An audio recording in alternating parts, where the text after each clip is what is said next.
Hello and good morning, everyone. Welcome to Season 6, Episode 12 of the Roast West Coast Coffee Podcast. I'm Ryan Wolt, and this is the show where I bring you the stories of coffee professionals, entrepreneurship, and coffee education. Today's guest Coffee Smarter expert Chris O'Brien, the founder and head roaster of Coffee Cycle Roasting, is no stranger to regular listeners of this show.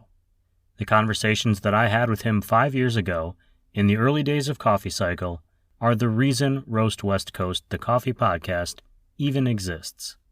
Today, he is going to help us get coffee smarter by walking us through the basics of sugar and dairy in coffee.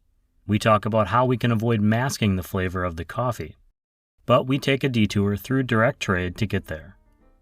If you're listening in San Diego, I strongly recommend heading over to the Coffee Cycle store in Pacific Beach as soon as possible. The shop is celebrating their 5th anniversary with exclusive in-store only coffee releases, and I have it on good authority that there will be cake pops and cupcakes, at least until they're gone. I certainly don't want to miss out on a cake pop, so let's jump right in and get coffee smarter today, courtesy of my coffee sensei, Chris O'Brien, on the Roast West Coast Coffee Podcast.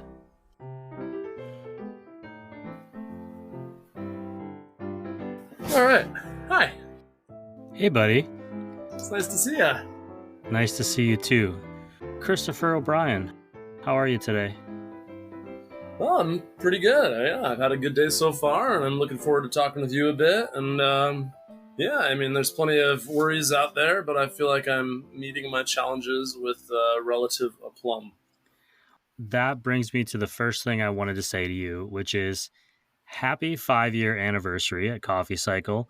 And it's actually 6 years if you include the bicycle year, which I'm assuming will be called the lost years in your memoir someday. I like just calling it the bicycle year. That sounds pretty good, you know?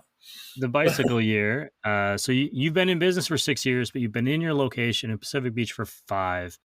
It's a big deal. I know that because people always say that.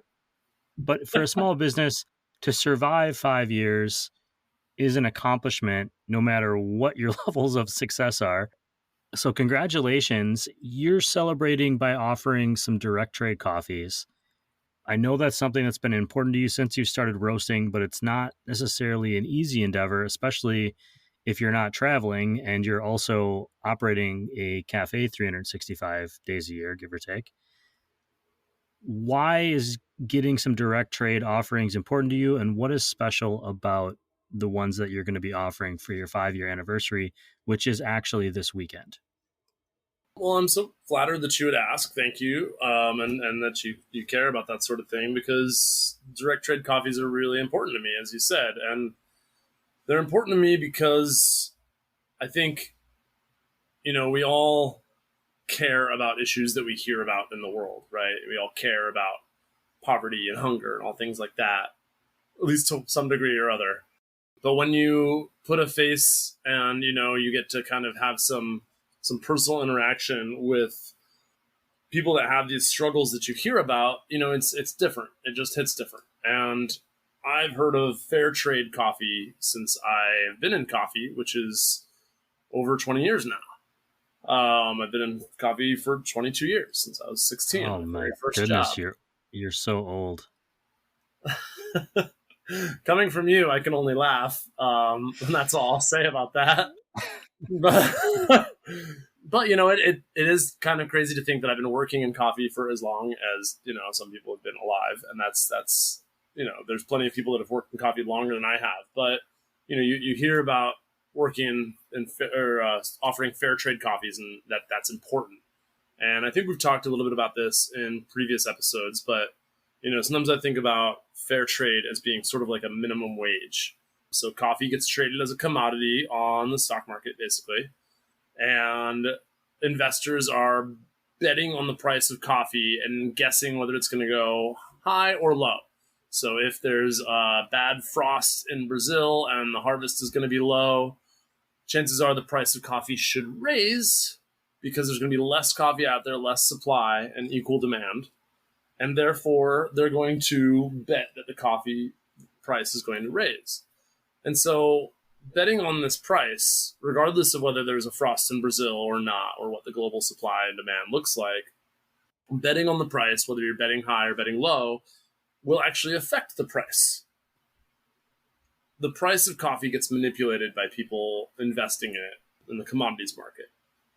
And that happens to such an extreme that the price of coffee hasn't changed that much in the last 20, 30, 40 years.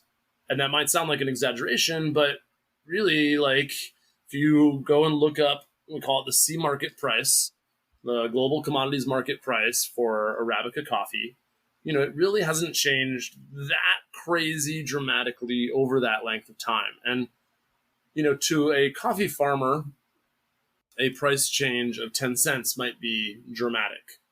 But when you think about how much the cost a gallon of milk here in the United States has gone up in the last 40 years, it's been more than 10 cents, At least I'm pretty sure it has. We know that the coffee price is important, and we know that it hasn't changed that much. And we know that there's this thing called fair trade that establishes sort of a minimum wage.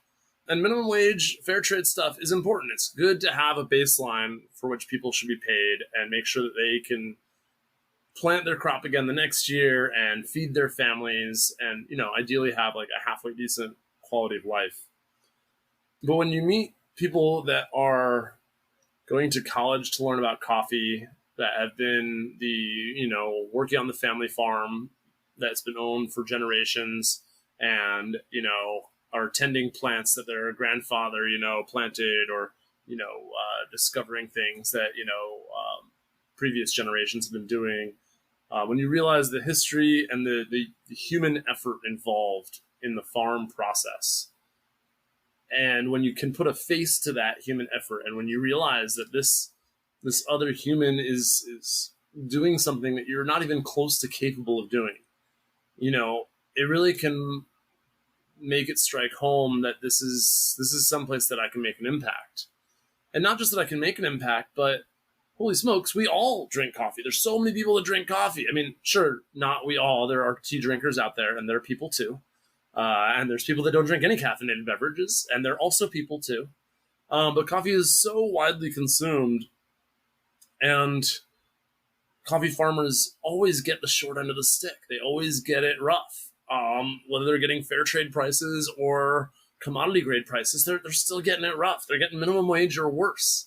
And when you think about how that would impact you or your best friend or your sibling or, your significant other, like, what if they were getting minimum wage or less? And maybe they are getting minimum wage, but they're probably not getting less because minimum wage is the minimum here in this country. And that's nice that we have that. And coffee farmers don't have that. The fair trade thing is not universal. It's not a minimum wage for everybody. It's a good established thing to kind of put that there, but it's still just not enough. We always should be doing more and doing better. And with coffee, it's something that's important to all of us. We want it to stick around, and we want to do better. So how do we do better? How do we make this impact? And it can be really daunting to make an impact on something that's this global. But it's really not that hard, because all you have to do is buy coffee from a small independent roaster. Because if you buy coffee from a small independent roaster, your chances of buying a coffee that have been ethically sourced, transparent, with a transparent supply chain and an ethical price for the coffee, your chances of paying that ethical price, as a consumer who's paying it to the cafe, who's paying it to the roastery, who's paying it to their importer or direct trade partner, what have you, your chances of that supply chain and that money chain being ethical and ultimately resulting in the farmer doing better than minimum wage is astronomically higher than if you go to any corporate chain or buy any coffee from a corporation out of a grocery store. And, it's easy to toss around the word corporation. My company is a corporation, so let's not get too hung up on that verbiage there. But, the idea is if you shop small with coffee, if you go to a smaller shop, and especially one that is a roaster that roasts their own coffee, and in any way talks about the origin of the farm itself or the producer itself. If you see the name of a farmer or the name of a farm or the name of a mill or processing plant on the bag of coffee from a country, your chances of getting an ethically sourced coffee are astronomically higher. And therefore, why not? And then you're going to try a bunch of cool new places. So these direct trade coffees for me represent, the pinnacle of that achievement, where I know easily that these farmers are getting paid well and that they're working their butts off to earn that payment. And so why wouldn't I want everybody to win? Why wouldn't I want that farmer to win and for you as the consumer to win and get this great coffee? Well, I think it's interesting. It's not interesting. I know you. I know this is the type of thing that you do, but you are celebrating your anniversary by uplifting two other farmers. And I think you should shout out the two farms that you're working with. I know the coffees that you have that are special for your anniversary are in very limited quantities, but you are working with them on larger orders and larger quantities of coffee that'll be readily available a little bit throughout the year. But what is it that you're doing special for this weekend? Well, the first coffee I'll talk about is from our direct trade partners in Costa Rica. The farm is called Cafe Corazon, and our contact at the farm, Johnny, helped build a huge amount of infrastructure on the farm.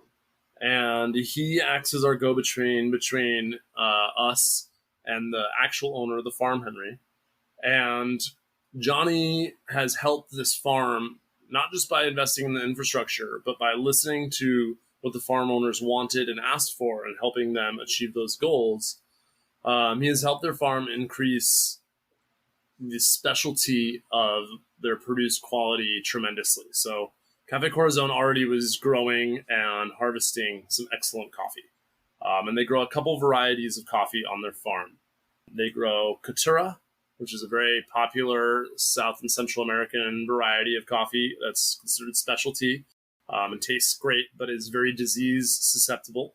They grow Catuai, which is not quite as highly regarded for the specialty aspect, but is a little bit hardier for disease and still quite nice.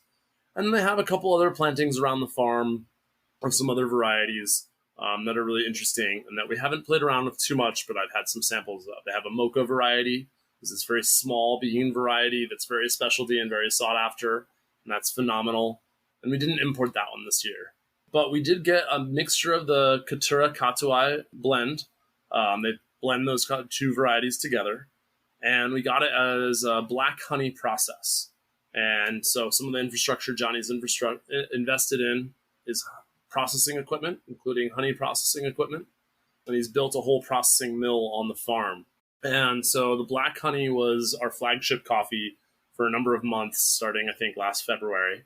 And it was a great balanced coffee with some nice fruit notes to it that were more subtle.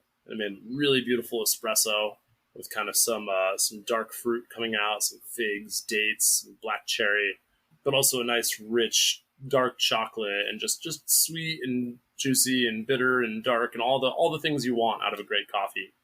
But because they have all this infrastructure down there, they also do some experimental processing. Johnny and Henry are very proud of their anaerobic processed coffees. And I've never been a big fan of the taste of anaerobic coffees, but I am a big fan of naturally processed coffees. And they have a natural process on that same Caturra Catuai blend that we had the black honey from. And the natural process is the dry processing that really brings out the fruit flavors in the coffee. So we were able to secure a small batch of the natural processed coffee this year, and we're going to be releasing Cafe Corazon's natural process. We have one small batch of it. We might be able to get a second, but we have one small batch that we're going to be roasting and launching for this week. It's really beautiful. I'm really excited. I'm nervous to roast it because I want to make sure I do a good job, and I don't have a lot of it. But I think since I know his other coffee pretty well, and now that we've gotten a bit of experience under our belt, I think we can get a pretty good result out of it. So that's the first coffee that we're releasing is Cafe Corazon's natural process Caturra Catuai blend. And I'm really excited about that. I love a good natural. We just released a new natural Ethiopia at our shop, and this will be a great counterpoint to that to just show off how cool it is that you can take a Costa Rica coffee and make it this unique. But the other coffee we have was actually a gift from our newest direct trade partner, Juan Urquia. And Juan and his business partner, Liliana, and Juan's brother, Pedro, found our cafe on a visit to San Diego about a year ago.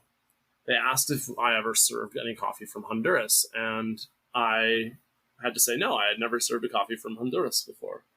And we talked a little bit about it, and I sent them to go meet my friend Luis at Acento Coffee. And I went down and I met them down there, and we started chatting, and they decided that they would bring us some samples. So they had planned to come back up to the United States again a couple months from that meeting. And they said, we'll bring you lots of samples. And so they brought me samples from their farm, green samples, and we roasted them, and we loved their coffee. We currently are serving a honey processed coffee from them. It's got a lot of like candied almond and dark chocolate, and even like kind of a bit of like a marshmallow sweetness to it. So it's really easy to drink, real classic coffee. But just like Cafe Corazon grows Catua and Caturra, so does Juan Urquia. He grows Catua and Caturra. Again, very common, popular varieties down there that are high quality. But one of the varieties that Juan grows that's special is he grows a geisha variety. And the geisha variety of coffee is highly sought after. The most famous ones are grown in Panama, which is not far from Honduras. Juan is in the Marcala region of Honduras, and his coffees are truly excellent.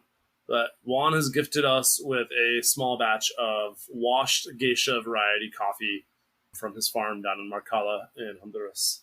And the geisha variety is well known for exhibiting, classic tasting notes of silky jasmine and sometimes grape jelly or, some citrus notes, but really elegant, almost tea-like and delicate. Given that I haven't actually sampled this coffee yet, but I've tried a number of other samples from Juan's farm, I expect it to be a fairly rich geisha, fairly rich and satisfying, but still exhibiting some of those more delicate notes. So I'm excited to try it. I'm excited to share it with you all. I think it was really special that Juan was so excited about his partnership with us that he wanted to gift this to us. And he wanted to share this with us, and he was proud of it. And he said, hey, this is my hard work, and you appreciate it, so let me give you something else to show you how much I appreciate you appreciating it, Very cool. And it's just not, it's a cool feeling to know that like I can come get a cup of coffee, give you my $5, $6, $7. It goes into your register, and you are on the other side of that giving money to Juan and Ileana and that direct. Yeah. It maybe there's a little bit more in the middle there, but there's not these 20, 30 different steps in between where a little penny is getting taken out here, 2 pennies here. Yep. It's more of a direct process, which is the point of direct trade. Yeah. You are, I don't want to say famous for being on this show and always talking about how you are comfortable with your customers adding things like dairy products to their coffee, which maybe some high-end coffee shops would frown upon. You always you always tell me that it's like, adding milk or adding dairy to your coffee is kind of like ice cream. You're just creating this ice creamy flavor to it. I'm wondering kind of more specifically, how does adding sugar or adding a dairy product impact the chemistry of coffee? What is happening to change that process? Is that something you can answer or that you have thoughts on? I'm not a chemist, despite my love of coffee chemistry. Chemistry was actually a pretty hard class for me for some legitimate reasons, not because my mind isn't well suited to it, because I think it probably is. But when I teach coffee chemistry to people and I talk about coffee extraction, I start by talking about how coffee has over 800 different aromatic compounds that the human palate can detect. And that makes it the most complex tasting beverage in the world. And then as we go deeper into learning about the mechanics of how coffee extracts, how we get good tasting stuff from the inside of the coffee beans or grounds, and we extract it into the water that we're using to make the coffee, whether it's espresso or cold brew or flash chill or pour over or batch brew or whatever it is. When we talk about trying to get that stuff out from the coffee ground and into the water, despite there being 800 different compounds or so, I tend to break the compounds that we care about down into 4 main groups. So it's a very, you could say it's a vast oversimplification as a proxy for understanding how coffee extracts and for a rubric for getting yourself to get good results out of a cup of coffee. It works really, really well. So we talk about acids, salts, and caffeine as 3 of the categories. And then we talk about sugars as another. And so acids, salts, and caffeine all extract very easily and quickly because they're small, simple molecules, is my understanding. And sugars, sucrose, fructose, lactose, all that kind of stuff, those tend to be bigger, heavier, more complex molecules, and they don't dissolve as easily in water. And I'll usually talk about, okay, if you take some table salt and you put it in a glass of water, it'll probably dissolve. If you take a spoonful of sugar and you put it in a glass of, room temperature water, it's not really going to dissolve. You need to stir the heck out of it, or you need to make the water really hot before you add it, or both. If you want to get that sugar to melt and dissolve and make a solution of your water. You want that sugar to mix in the water. You don't want grains of sugar floating around in the water. You want sugar water. Maybe you do. But we're talking about coffee here. And so we extract all our caffeine, acids, and salts, and that's very easy to do. And caffeine tastes bitter, and acids, where we get fruit flavor, like citric acid, like citrus flavor, tastes sour if you drink citric acid on its own. And salts taste salty or even metallic. There's a variation in salts. But if you pair caffeine with sugar, you get bitter plus sweet, you get bittersweet. So rather than drinking something that's bitter, you drink something that's bittersweet, kind of like dark chocolate. When you pair acids with sugars, you get something that's juicy rather than sour, kind of like the difference between a lemon and an orange. A lemon is more sour, an orange is more juicy. And when you talk about salts, rather than tasting something salty or metallic, you think about something like salted caramel, where the salt can act as a flavor enhancer to the sugar and actually make it taste, perceptibly more sweet.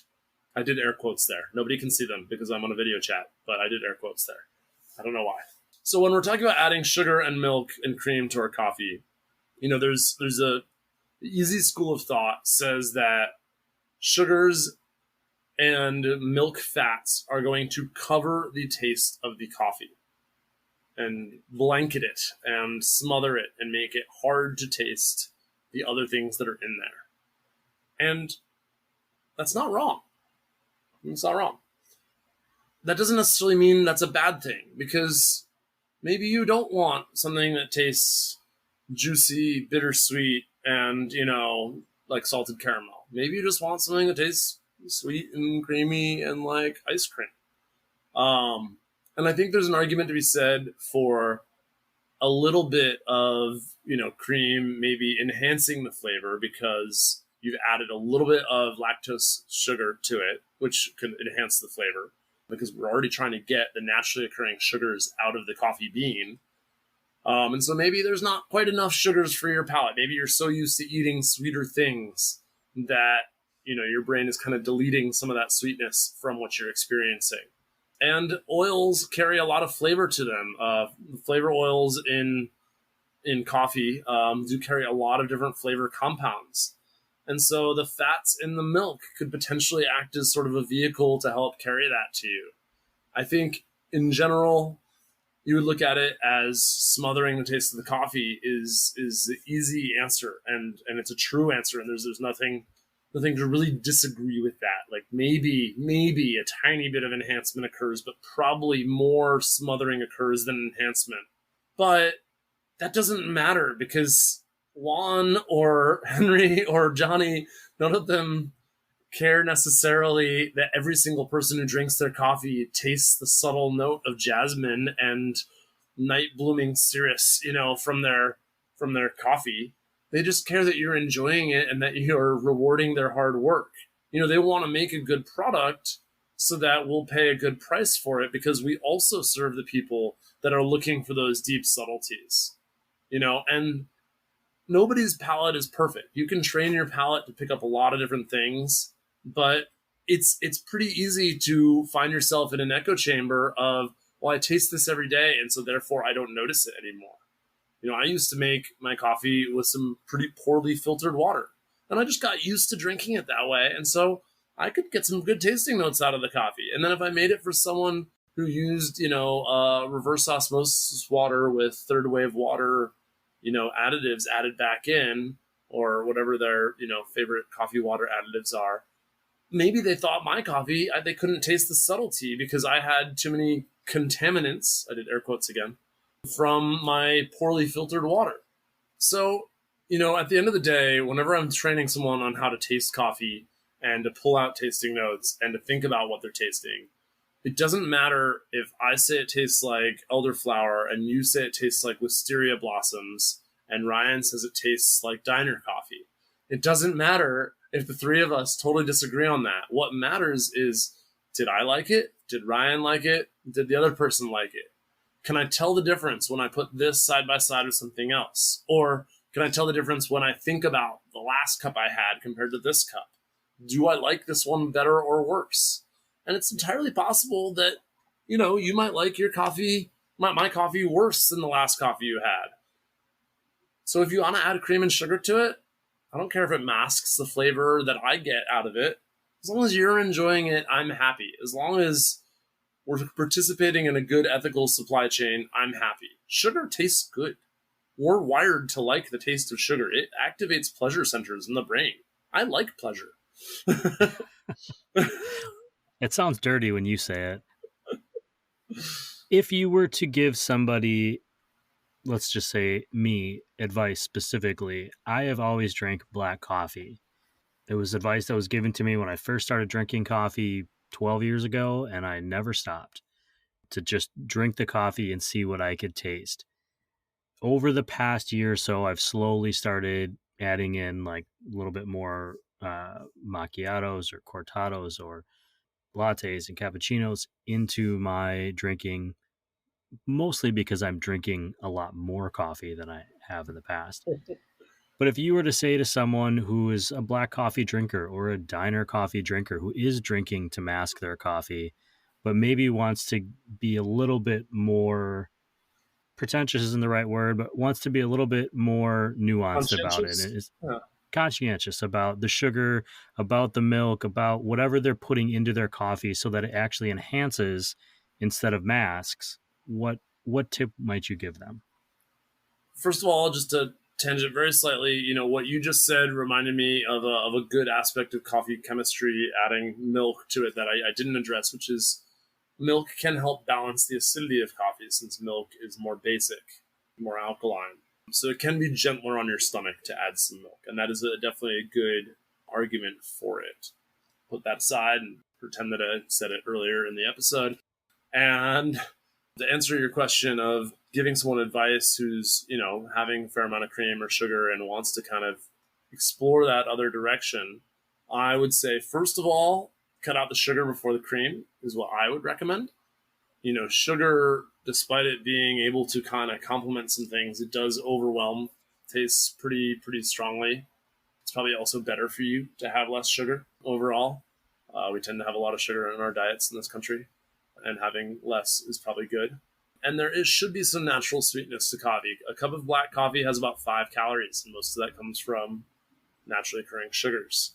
And then if you're adding milk or cream or, any kind of dairy or even most non-dairies to it, there's often, in dairies, at least there are naturally occurring sugars. Lactose is a sugar, and anything that ends in OSE is usually a sugar. So you're already going to have some natural sugars being added to it by adding the milk. So I would say, slowly cut back your sugars first and explore that. If you get, a sweet latte, try getting it half sweet. And even if you know that you prefer it full sweet, just keep drinking it for a little while, because we really do get stuck in these kind of patterns in our palates and in our tastes. And it's just like any habit, it's breakable. It's not necessarily easy to break, but you can break it. I, as a kid, loved soda. If I have a sip of soda now, I am just like, what the heck is this? I can't even do this anymore, because it's been so long since I've had something with that high a sugar content in a drink that it just tastes weird to me. It tastes bad. So if you make yourself go with less or without it for long enough, you will then suddenly, if you try it again, realize that it is just very sweet and over the top. So kind of get that familiarity aspect in there. And then I'd also say to experiment with espresso-based drinks that are sort of more traditional drinks. So if you are black coffee with cream and sugar, like lots of cream, lots of sugar, or like a good amount of each or whatever, even like what you consider not a good amount, but like, just the right amount. Try going with a latte, because a latte is going to be more milk than coffee, like by volume. But it will have still a good amount of coffee in it. Because the milk has enough naturally occurring sugars, that should, hopefully trick your brain enough to being able to enjoy it. It will be over faster, probably. You'll drink it faster, but that's okay. And then once you've gotten used to a latte, try scaling down the size, but keeping the amount of coffee the same. So do less milk, still do the espresso steaming milk thing, because the steaming of the milk can really bring, and the right temperature on the milk can really bring out the naturally occurring sugars, kind of make them more noticeable to your palate.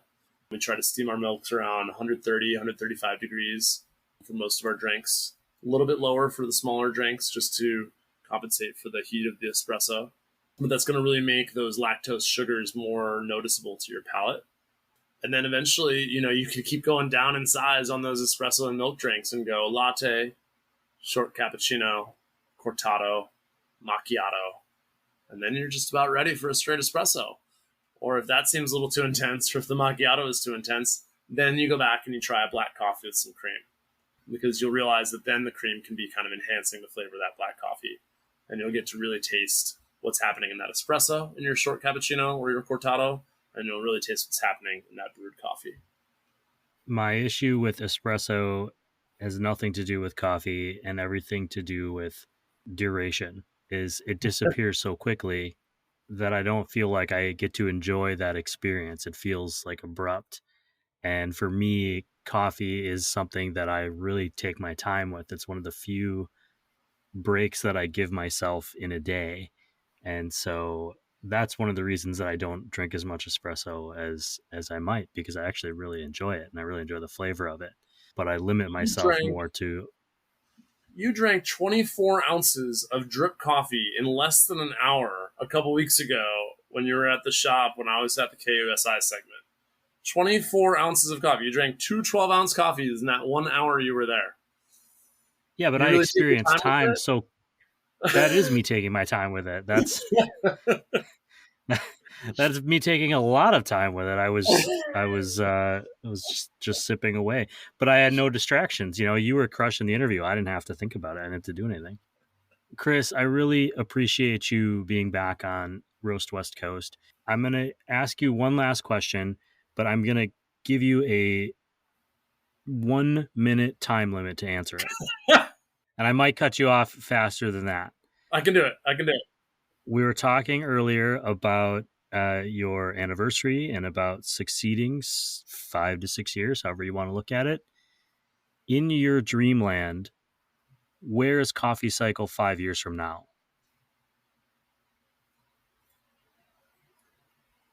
Right where it is today, with me having the opportunity to travel to some coffee producing countries more, to participate in more direct trade relationships.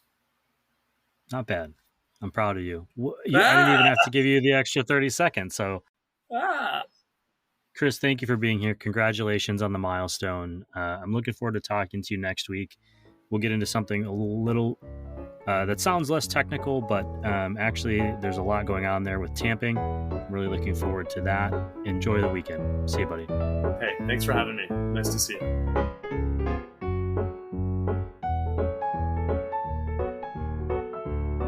Okay, to recap. I asked Chris a question about his special 5th anniversary direct trade coffee releases, expecting a quick, "they're great, you'll love them" sort of answer. That was my bad. I know from years of experience as both his colleague and friend that direct trade and equitable pay for coffee farmers is a passion for Chris. For some context on the conversation we just had, I did some Googling, and since 1975, the commodity price and the consumer price of a gallon of milk in the United States has fairly consistently gone up. There are, of course, ups and downs, but the graph for each starts in the lower left and ends in the upper right.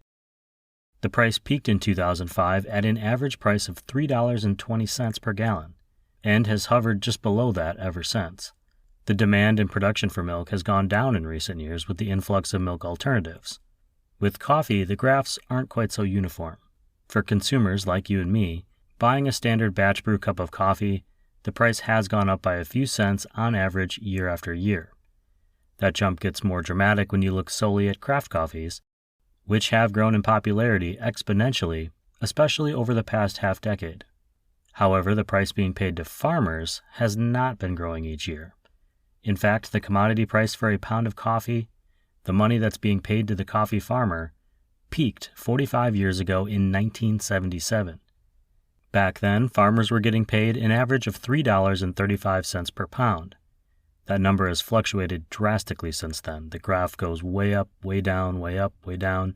At its lowest, it was 45 cents in 2001. Today, the average sits around $2.21 per pound, 35% less than it was in 1977, despite the demand for coffee growing drastically. This is one of the reasons that making an effort to buy from craft coffee roasters, who make an effort to source coffees ethically, is so important. At Coffee Cycle, I know that Chris is regularly purchasing coffee between $3 and $8 per pound, a significant amount for a small shop working on the margins. Roast industry partner Moster Coffee sometimes pays upwards of $9 or even $10 per pound in their effort to ensure that farmers, especially farmers in the Philippines, are making enough money not only to survive, but to thrive. As for Chris's direct trade offerings from Honduras and Costa Rica, I can confirm that they are freaking awesome, and with a limited quantity they probably won't last very long. Even after all of the coffee I've drunk and all that I've learned about coffee, there is still part of me that is just tickled that a cup of coffee can taste of jasmine or grape jelly, or even my nemesis tasting note, blueberry. We learned today that Chris isn't a chemist, but thankfully for me, he sometimes plays one on this podcast. In a vast oversimplification, he broke down a coffee drink into 4 distinct compounds: acids, salts, caffeine, and sugars, including fat sugars. While drinking a cup of coffee black will enable you to taste every possible flavor compound the coffee bean offers, it's okay to add a spot of something if it makes that coffee more enjoyable for you. Chris suggested keeping the cream or the dairy, but maybe cutting out the straight sugars. As always, the best coffee to drink is the coffee you enjoy. I want to say congratulations to Chris, the Coffee Cycle community, and everyone who has stepped up onto the barista platform behind the Coffee Cycle bike to brew a coffee. 5 years is nothing to sniff at. Enjoy those cupcakes, and thanks for supporting the growth of craft coffee, Chris. Thanks as always for sharing your knowledge with me and the listeners of Roast West Coast. The fun part about that is Chris probably won't listen to this show, so he has no idea that I've thanked him like 5 times already. If you're listening and you want to see what's on offer at Coffee Cycle, head to coffeecycleroasting.com or follow at Coffee Cycle Roasting on Instagram. They've brought back their homemade pumpkin spice for the fall, so if you are going to add a bit of something to your coffee, you might start there. Thanks to the rest of this show's roast industry partners, including Cafe Laterre, Steady State Coffee Roasting, Camp Coffee Company, Coffee Cycle Roasting, Ignite Coffee Company, Maria Coffee Company, Cape Horn Coffee Importers, Ascend Coffee Roasters, and Mostra Coffee Company. Get your Mosterland Experience tickets now. Their anniversary is only a month away. Details on mostercoffee.com. Those links can be found on roastwestcoast.com. Please check it out and subscribe to the newsletter. Shout out to Mr. Scott. Thank you for becoming a paid supporter.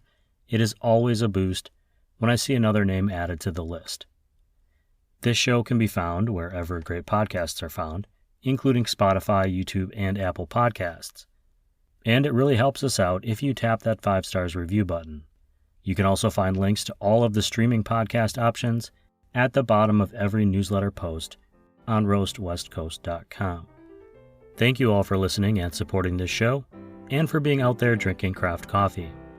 This episode of the Roast West Coast Coffee Podcast has been written, produced, and recorded by me, Ryan Wolt. I hope this episode has found you happy, healthy, and with at least enough sanity to make it through the day. Always tip your baristas and be sure to drink good coffee.